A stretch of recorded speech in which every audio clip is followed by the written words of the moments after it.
asas perjuangan taktik di bawah bendera revolusi oleh Insinyur Soekarno. Dituturkan kembali oleh Glenn Fortuna Della Fortega. Asas perjuangan taktik.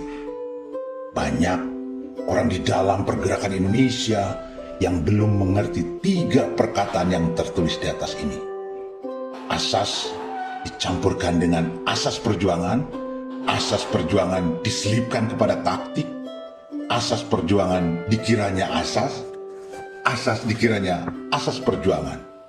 Misalnya, non-cooperation disebutkan asas, padahal non-cooperation itu adalah suatu asas perjuangan sebagai dulu pernah saya uraikan.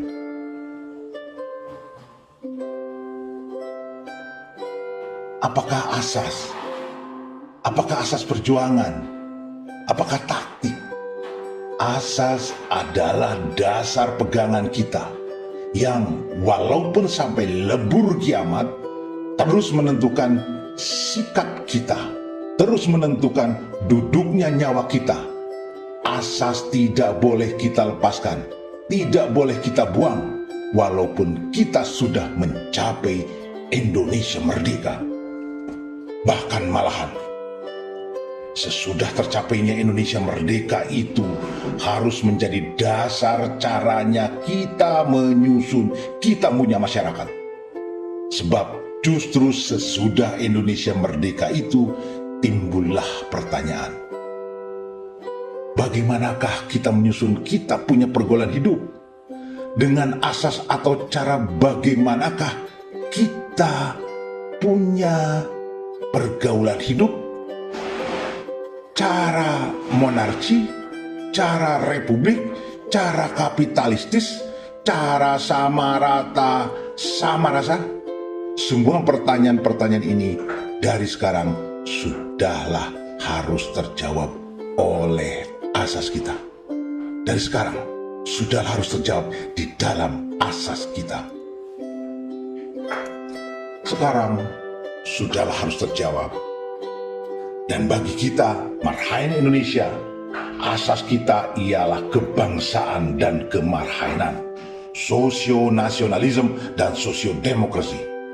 Bukan sekarang sahaja kita memegang kepada sosio-nasionalisme dan sosio-demokrasi itu, tetapi sesudah merdeka, sampai sesudah imperialisme, kapitalisme hilang, ya sampai lebur kiamat, kita tetap berasas sosio-nasionalisme dan sosio-demokrasi.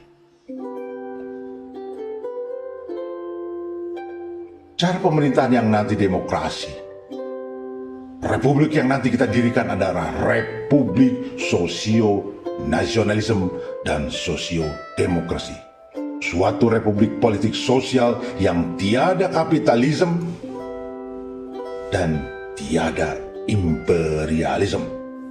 Begitulah asas kita.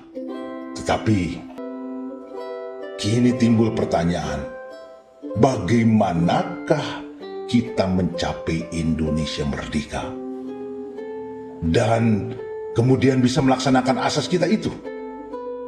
Jawab hanyalah satu, kita harus menjalankan perjuangan. Sonder perjuangan, sonder bergerak habis-habisan, kita akan mencapai Indonesia merdeka itu. Sonder perjuangan, kita akan tetap di dalam keadaan yang sekarang. Karena itu, perjuanganlah satu-satunya jalan untuk mencapai Indonesia merdeka. Ya, tetapi perjuangan yang bagaimana? Perjuangan dengan cara minta-minta, dengan cara dewan-dewanan, dengan cara kecil-kecilan, cara salon-salonan, cara warung-warungan.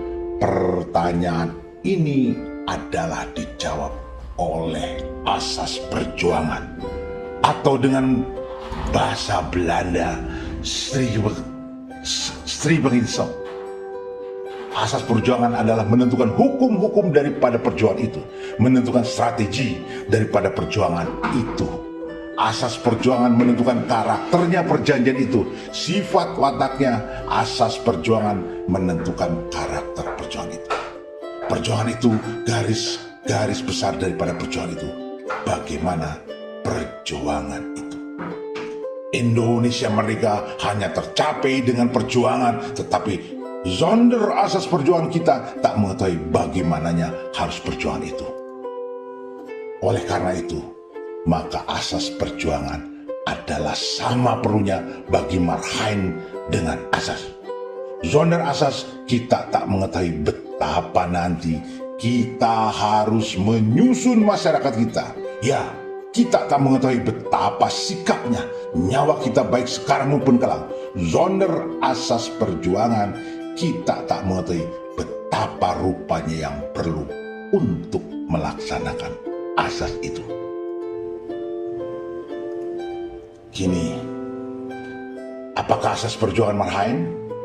Asas perjuangan adalah misalnya non-kooperasi, mass forming, masa aksi dan lain-lain. Non-kooperasi karena Indonesia merdeka tak akan tercapai dengan pekerjaan bersama dengan kaum sana. Mass forming karena kaum sana tak akan memberikan ini dan itu kepada kita kalau tidak terpaksa oleh mas kita. Dengan masa aksi, asas perjuangan ini hanyalah perlu selama kita berjuang, selama perjuangan masih berjalan. Perlu selama kita berjuang, selama perjuangan masih berjalan. Kalau perjuangan sudah berhasil, kalau Indonesia merdeka sudah tercapai, kalau Republik Politik Sosial sudah berdiri, maka asas perjuangan itu lantas tiada guna lagi adanya.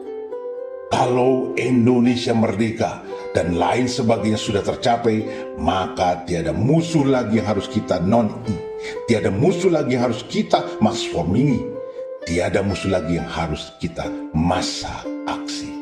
Alright. Tetapi bagaimanakah kita harus memelihara perjuangan kita yang sudah kita beri asas perjuangan itu? Bagaimanakah kita harus menjaga, menyusun, menghidup-hidupkan dan menghebat-hebatkan perjuangan kita yang sudah kita tetapkan hukum-hukum besarnya itu dengan taktik. Taktik adalah segala perbuatan apa sahaja yang perlu untuk memelihara perjuangan itu. Taktik kita jalankan, kita rubah, kita belokkan, kita putarkan, kita canderakan menurut keperluan sehari-hari. Taktik adalah bukan hukum-hukum yang tetap sebagai asas perjuangan. Taktik boleh kita rubah saban waktu dan saban perlu, saban hari dan saban jam. Marx pernah berkata bahwa kalau perlu kita boleh merubah taktik 24 kali di dalam 24 jam. Dan Liebknecht pernah mengatakan bahwa berubahnya taktik adalah seperti berubahnya buah catur di atas papan catur. Tiap-tiap macam sikapnya musuh, tiap-tiap keadaan harus kita jawab dengan taktik yang secocoknya. Ini hari kita menjalankan aksi garam, besok pagi kita jalan aksi buruh, besok lusa kita jalan aksi pajak.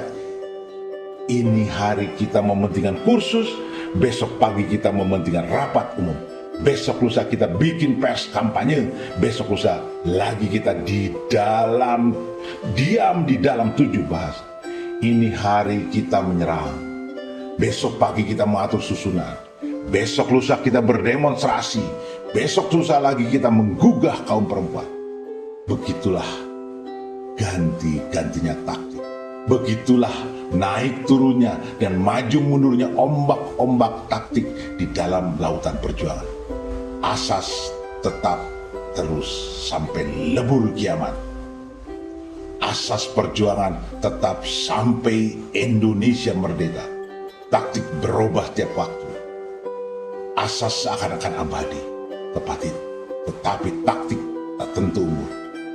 Satu macam taktik bisa jadi perlu dijalankan 10 tahun, tapi bisa juga sudah perlu dibuang lagi di dalam 10 menit. Nah, Demikianlah tingkatan perjuangan kita. Marhaen dan Marhaeni, Indonesia harus ingat betul-betul akan tingkatan ini. Sebab hanya jikalau menjadi kuat, pergerakan yang kacau balau di dalam batinnya akan segera menjungkel karena terserimpet kekacau baluan sendiri. Asal sosionasionalisme dan sosiodemokrasi, kebangsaan dan kemarhainan, asas perjuangan non-koperasi, mass forming, masa aksi, dan lain-lain. Taktik menurut perlu. Pikiran Rakyat 1933. Asas-asas perjuangan taktik di bawah bendera revolusi.